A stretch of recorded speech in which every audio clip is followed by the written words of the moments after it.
Assalamualaikum warahmatullahi wabarakatuh. Berjumpa kembali teman-teman dengan saya Chef Saifuddin yang akan meneruskan materi sejarah perumusan dasar negara. Bagi teman-teman yang baru melihat video ini, bisa melihat video sebelumnya di part pertamanya agar teman-teman bisa menambah wawasan dan bisa mengetahui materi-materi yang akan teman-teman pelajari. Kita lanjut ke materinya. Indonesia telah banyak mengalami masa-masa penjajahan.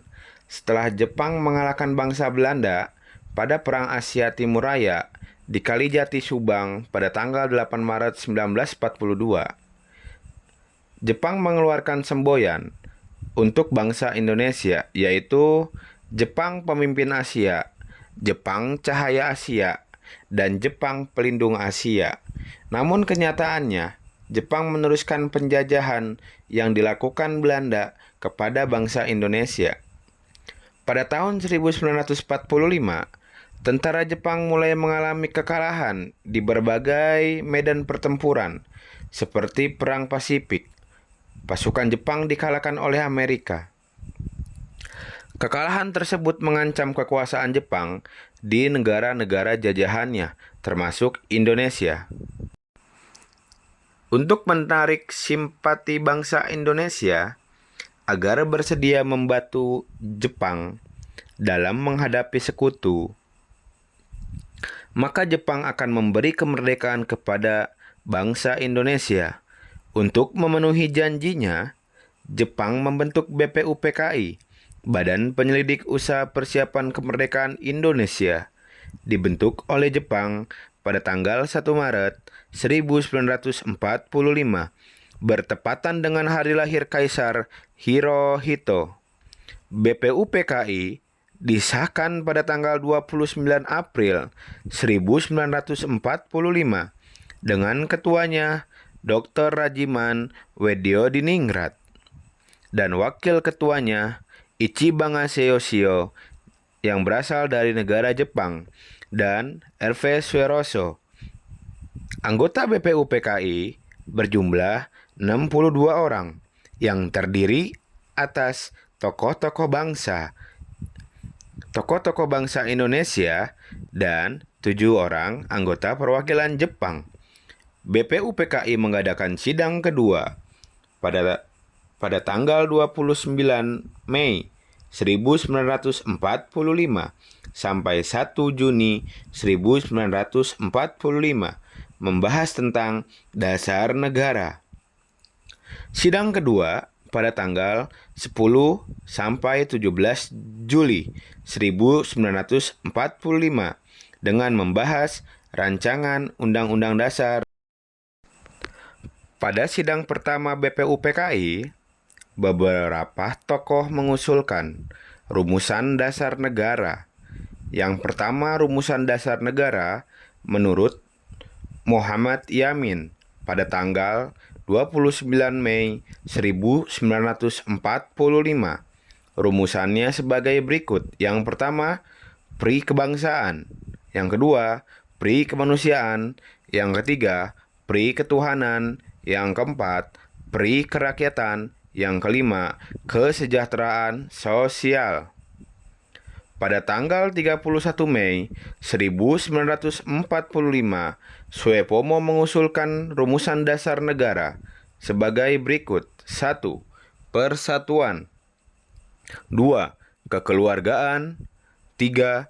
Keseimbangan lahir dan batin. 4. Musyawarah. 5.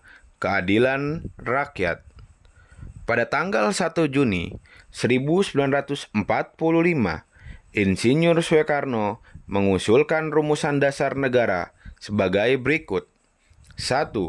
Kebangsaan Indonesia. 2. Internasionalisme atau pri kemanusiaan.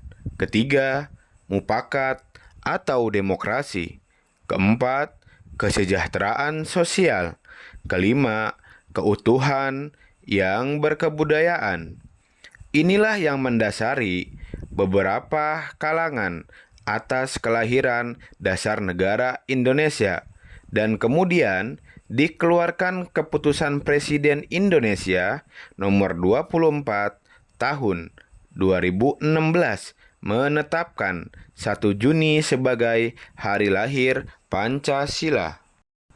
Selanjutnya, penetapan Pancasila sebagai dasar negara. Kekalahan Jepang dalam Perang Dunia Kedua membuka kesempatan bangsa Indonesia untuk mempersiapkan kemerdekaan atas dasar prakarsa sendiri. Setelah menyelesaikan tugas, BPUPKI dibubarkan dan sebagai gantinya, pada tanggal 7 Agustus 1945, Jepang mengumumkan pembentukan Panitia Persiapan Kemerdekaan Indonesia atau yang kita kenal dengan PPKI. Dalam bahasa Jepangnya, Dokuritsu Yunbi Inkai. Pada tanggal 8 Agustus 1945, Insinyur Soekarno, Muhatta, dan Dr. Rajiman Weddiodiningrat dipanggil ke Dalat, Vietnam, menemui Jenderal Terauchi untuk meresmikan secara simbolik keanggotaan PPKI. PPKI diketuai oleh Insinyur Soekarno dengan wakilnya Muhatta. Setelah kembali ke tanah air pada tanggal 14 Agustus 1945, Insinyur Soekarno mengumumkan bahwa Indonesia akan merdeka secepat mungkin dan bukan merupakan pemberian atau hadiah dari bangsa Jepang. Pada tanggal 17 Agustus 1945, terrealisir Proklamasi Kemerdekaan Indonesia. Pada tanggal 18 Agustus 1945, PPKI mengadakan sidang pertama yang menetapkan 1.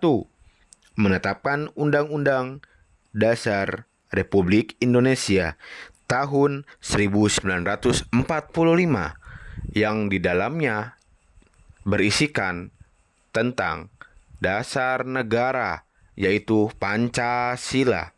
Yang kedua, memilih presiden dan wakil presiden, yaitu Insinyur Soekarno dan Muhatta. Yang ketiga, membentuk KNIP, Komite Nasional Indonesia Pusat, untuk membantu tugas presiden. Baik teman-teman, sampai di situ materi kita, rangkuman tentang perumusan dasar negara. Untuk teman-teman yang telah menonton ini, jangan lupa di-subscribe channel ini, di-komen, memberikan hal-hal yang positif, dibagikan kepada kawan-kawannya untuk menambah wawasan tentang wawasan kenegaraan bangsa Indonesia. Terima kasih teman-teman yang telah menonton video ini. Semoga ilmunya bermanfaat. Jangan lupa dibagikan kepada teman-temannya untuk menambah wawasan kenegaraan bangsa Indonesia untuk kita sendiri. Terima kasih teman-teman. Jangan lupa di-subscribe, di-komen hal-hal yang positif, berikan masukan dan sarannya, dan jangan lupa tetap belajar. Terima kasih. Assalamualaikum warahmatullahi wabarakatuh.